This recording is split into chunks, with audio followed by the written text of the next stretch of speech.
booliiska Soomaaliya ayaa goordo waxa ay soo bandhigeen haweeneydan aad u jeedaan oo sawirkeeda aragtaan oo la sheegay inay nin ku afduubatay degmada Wadajir ee gobolka Banaadir.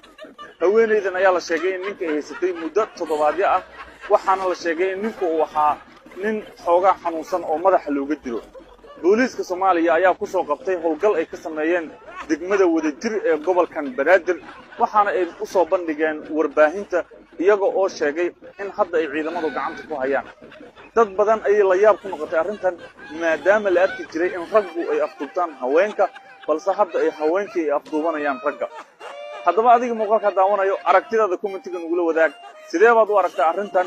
booliisku waxa ay sheegeen in baaritaano dheeraad ah ay sameyn doonaan sidoo kalena ay soo bandhigi doonaan wixii macluumaad ee ku soo kordho kiiska lagu afduubtay ninkan. dhacdadaana waxay ka dhacday degmada Wadajir ee magaalada Muqdisho. muuqaalka leeg saar oo share gareeya aragtidaadana commentiga nugula wadaag. waa mahadsantihiin saaxiibayaal.